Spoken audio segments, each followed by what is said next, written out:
You have watched someone move forward who had no business moving forward, less talented than you, less prepared, less experienced. You saw it clearly. You knew it.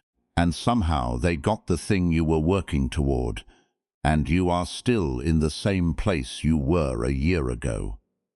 And the worst part is not that it happened. The worst part is that you cannot explain it, because you did everything you were supposed to do. You worked, you waited, you prepared, and still nothing changed. So you told yourself it was luck, or connections, or that the world is unfair in ways you cannot control. And some of that might be true. But here is what nobody told you, and what most people spend their entire lives never finding out. The quality of your life is not determined by your talent, your effort, or your timing. It is determined by the level at which you think. And most people are thinking at the lowest possible level, in the moments that matter most, and they have absolutely no idea that other levels even exist. Machiavelli spent his life watching people with every advantage lose everything, and people with nothing build something real. And what he kept finding every single time was never about who knew more. It was always about who thought better. Today we go through all 6 levels. Where you are right now is quietly shaping your money, your relationships, your direction. By the end, you will know exactly which level you are on. And I am going to tell you something at the end of this video that has never been said on YouTube in this format.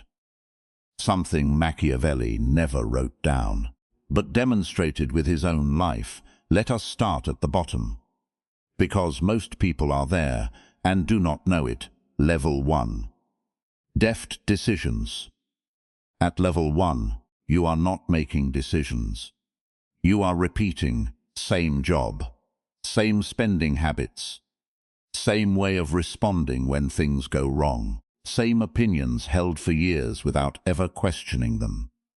None of it is chosen. It is just continued. Your brain does this on purpose. Making a real decision takes energy. The brain is designed to conserve that energy whenever possible. So it finds the pattern it already knows and repeats it. Default mode. Autopilot. The problem is not the autopilot itself. The problem is when autopilot takes over the decisions that actually matter. Your career, your money, your relationships, your direction. These things are not static. The world keeps moving. And if your decisions are not actually changing with it, you are falling behind. Not because you are failing, because you are standing still while everything else moves forward without you. Think about the person who stays in a job they genuinely hate for 5 years. Not because they thought it through and decided to stay, because leaving would require making a choice. And making a choice feels like a risk. So they keep going back, day after day, year after year. It feels like living. It is really just old decisions running on repeat. The most dangerous level 1 pattern is not the obvious one. It is the person who believes they are making decisions, who feels active and engaged and intentional, but is actually just reacting to whatever appears in front of them, choosing from the options presented rather than creating options that do not yet exist. The moment you realize this is happening, that is already growth. Most people never even get there. Awareness of the level you are on is the first move to leaving it. And you are already making that move right now. Imagine you are about to make a decision that you tell yourself is new. A new job, a new relationship, a new financial move. But something feels familiar, not comfortable familiar, trapped familiar. Like you have been here before wearing a different face. Because you have. And nobody has ever shown you why. That familiar feeling has a name. And it lives at level 2, level 2. Imitation thinking. Someone wakes up from autopilot. They look around and think, I need to change something. And the most natural next step is to look at the people ahead of them and copy what they are doing. That is level 2. You see someone doing well and think, I will do what they do. You watch a trend pick up and think, that must be the direction. You hear about a financial strategy that worked for someone and you think, I will follow that path, and honestly. This is better than nothing. You are paying attention now. You are trying to learn from the world around you instead of just running on habit. That is real progress, but here is the flaw. Imitation ignores context. Every decision that works does so inside a very specific situation. That person's background, resources, timing, skills, market conditions, relationships. All of that shaped the outcome. When you copy the decision without the context, you are not making the same decision. You are making a surface-level version of it that is missing everything that made it work. Someone sees a person who made money in real estate and jumps in without the same capital, the same market, or the same knowledge base. Someone copies a morning routine from a multi-millionaire and wonders why their life does not change, not realizing that routine is the result of a completely different set of circumstances. The decision looks the same on the outside. It is not. And there is another problem. When you imitate what is popular, you are competing in the most crowded lane. Everyone sees the same success stories. Everyone copies the same moves. You are not getting ahead. You are joining the back of a very long line. The people who actually pull away from the pack almost always make decisions that look different from what everyone else is doing. Not because they are contrarian, because they are thinking about their specific situation, not borrowing someone else's answer and hoping the context transfers. Imitation feels safe because you can point to evidence. It worked for them. But that is not the same as thinking it through for yourself. And it never will be. Imagine you have done everything right. You researched. You read everything available. You know more about this decision than almost anyone around you, and you still cannot move. Because the more you know, the less certain you feel. And you cannot understand why more information is making things worse instead of better. That is not a research problem. That is a level 3 trap, and it is where a lot of intelligent people get permanently stuck. Level 3. Information paralysis. At level 3, you stop copying and start researching.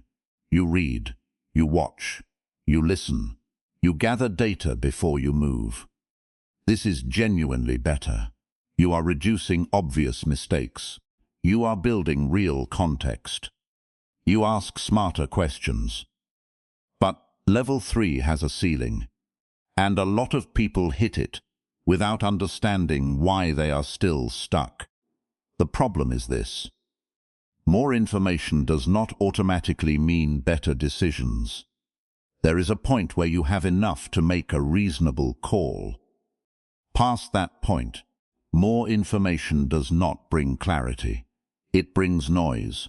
One source says one thing, another says the opposite. A third adds 5 more variables. Now the decision feels more complicated than when you started. You know more. You are less clear. This is analysis paralysis, and it is extremely common among people who believe they are being thorough. They keep researching, keep reading, keep gathering, and the decision keeps getting pushed back. Here is the deeper issue.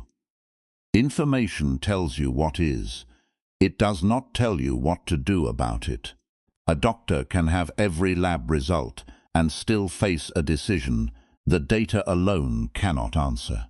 A business owner can have every market report and still not know whether to launch now or wait. Data is input. The decision is still yours to make, and if you are honest about it. Sometimes, information gathering is not research, it is avoidance. Deciding is uncomfortable. Research feels productive, so people keep researching instead of deciding. And they feel responsible while they do it. And time keeps passing. Perfect information does not exist. It never will. The shift that gets you out of level 3 is not finding the right data. It is asking a different question. Not, do I have everything? But, do I have enough to make a reasonable move? That question is the difference between the person who moves and the person who is still preparing to move 5 years from now. If this is already naming something, if you can feel which level you have been stuck on, stay with me. Because the next 3 levels are where most people will never go. And the final thing I tell you at the end of this video, the thing about Machiavelli that nobody has ever said on YouTube, changes the entire framework. You need to hear it. Imagine you find the perfect option. No downsides, no costs, no trade-offs. You wait for it. You design your entire decision around finding it. And it never arrives, because it does not exist. And while you wait, someone else, someone less careful, less thorough, simply picks the best available option and moves. And a year later, they are further ahead than you with less information than you had. That is not unfair. That is level 4. And once you understand it, you never wait for the perfect option again. Level 4.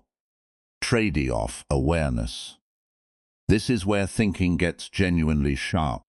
At level 4, you stop looking for the perfect option. You accept that every choice has a cost. And the real question becomes, which cost can I live with? Most people understand opportunity cost in theory. Level 4 thinkers actually use it when they decide. Here is what it sounds like in your head at this level. Not just, what does this give me? But, what does this cost me? And what am I walking away from by choosing this over something else? When you take a job, you are not just gaining a salary. You are trading 40+ hours a week, your energy, your mornings. Every other thing you could have done with that time. When you say yes to something, you are automatically saying no to everything else that slot of time could have held. When you take on a financial commitment, you are not just accessing something, you are reducing your future options by whatever that payment demands every month. Every decision is a trade. Always. There is no version of deciding that does not include giving something up. And once you fully accept that, 2 things happen. First, you decide faster, because you are not waiting for an option with no downside anymore. You know that option does not exist. So you just evaluate which trade you are most okay with, and you move. Second, you have fewer regrets. Not because things always go well, but because you went in with open eyes. You knew what you were trading. You accepted it. So when something does not go perfectly, you are not blindsided. You understood the deal. Machiavelli thought this way about every political alliance he ever analyzed. He never saw a decision as simply a move towards something. He always saw it simultaneously as a move away from something else. Every alliance gained meant another door closed. Every enemy made was a calculation about what it cost versus what it produced. That dual awareness is what level 4 produces. Stop looking for the path with no friction. It does not exist. Start looking for the friction you are most willing to deal with. That is what a real decision looks like. Write one word in the comments right now. The word that names the level you recognize yourself in most. We are getting to the 2 levels almost nobody reaches. And then the thing at the end that changes all of it. Keep watching. Imagine you are facing a decision and someone asks you, "Will this work?" And you realize you cannot answer that question, not because you have not thought about it, but because asking "will it work" is the wrong question entirely. The question has been wrong your entire life.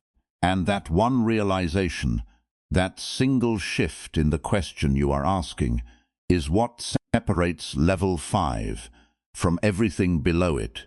Level 5 is where serious decision-making begins. Level 5. Probability thinking. At level 5, you stop asking, "Will this work?" You start asking, "How likely is this to work?" Sounds like a small shift. It is not. Will this work is a yes or no question. Since you almost never have a guaranteed yes, that question either forces false confidence or freezes you completely. Neither is useful. How likely is this to work is a completely different question. It takes you out of the certainty trap and puts you into realistic thinking. Now you are evaluating odds. And that changes everything about how you move. Say you are thinking about starting something on the side while keeping your current job. If you ask, "Will this work?" you might talk yourself out of it immediately. Most side projects fail. That is discouraging. But if you ask, "How likely is this to work for me specifically?" now you actually think it through. What skills do you have that are relevant? What time can you realistically commit? Have you tested the idea in any small way? What is the actual market for what you are offering? Now you are assessing your actual situation, not some vague general statistic. And you might find the odds are reasonable, not certain, not guaranteed, but good enough to try. This is how professionals in high-stakes fields think. A doctor does not say, "This treatment will definitely work." They say, "Based on this patient's specific situation, this gives the best odds." An investor does not say, "This will go up." They say, "The risk-to-reward ratio is in my favor here." That is not weakness. That is precision. And here is something most people miss completely. Making a high-probability decision that does not work out is still good decision-making. If you make 10 decisions each with a 70% chance of success and 3 of them fail, you did not decide badly. You decided well. The math just played out. The failure was not a mistake. It was the odds doing what odds do, refusing to act because success is not certain. That is often the worst move of all, because sometimes doing nothing is the highest risk choice available. The goal is not to eliminate risk. The goal is to make sure the risk you take is the one with the best odds available to you, specifically in your situation right now. Level 6. Second-order thinking.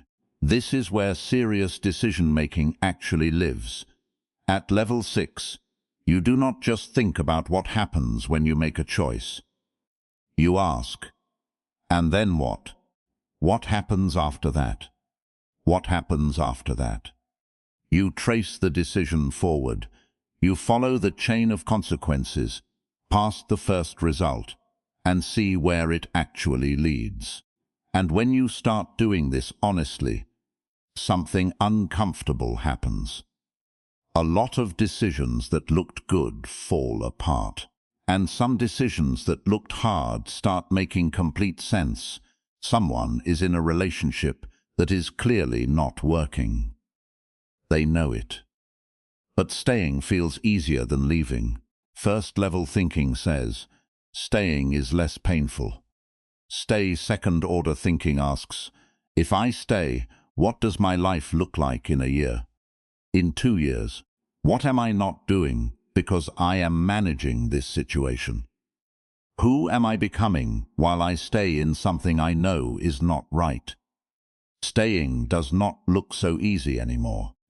It looks like the first step of a long, slow road you have been walking, without realizing it was going nowhere. Machiavelli watched leaders make popular decisions, giving people what they wanted, avoiding hard calls, choosing short-term approval over long-term stability. And he watched those same leaders lose everything because of it. He watched other leaders make cold, difficult decisions that nobody liked, and build something that actually lasted. The difference was not intelligence. It was time horizon.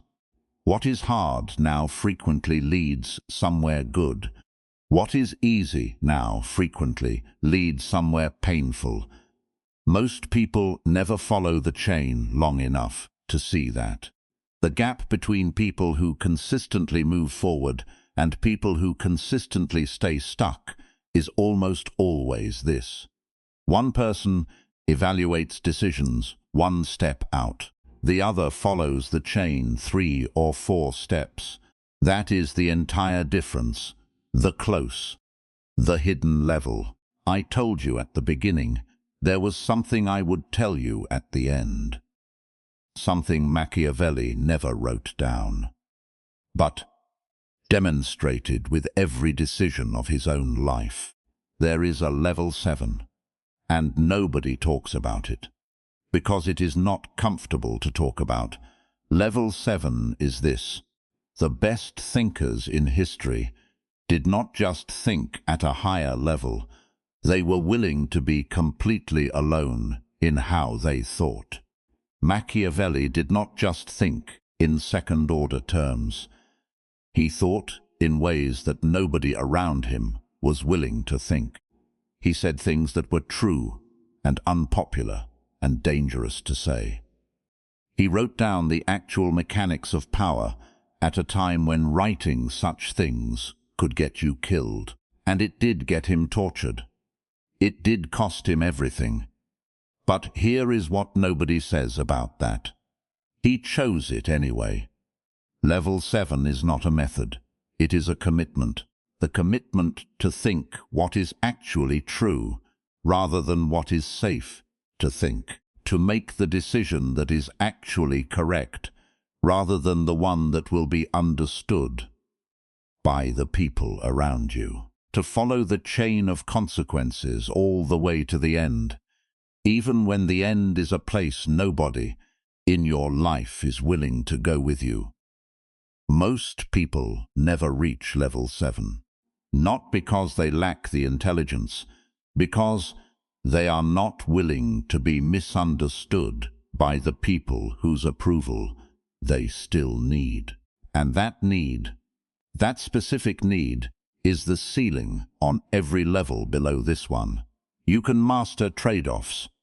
You can think in probabilities. You can trace consequences 4 steps out. But if you are still making your most important decisions based on what the people around you will understand and accept, you are not thinking freely. You are thinking within the limits of someone else's comfort.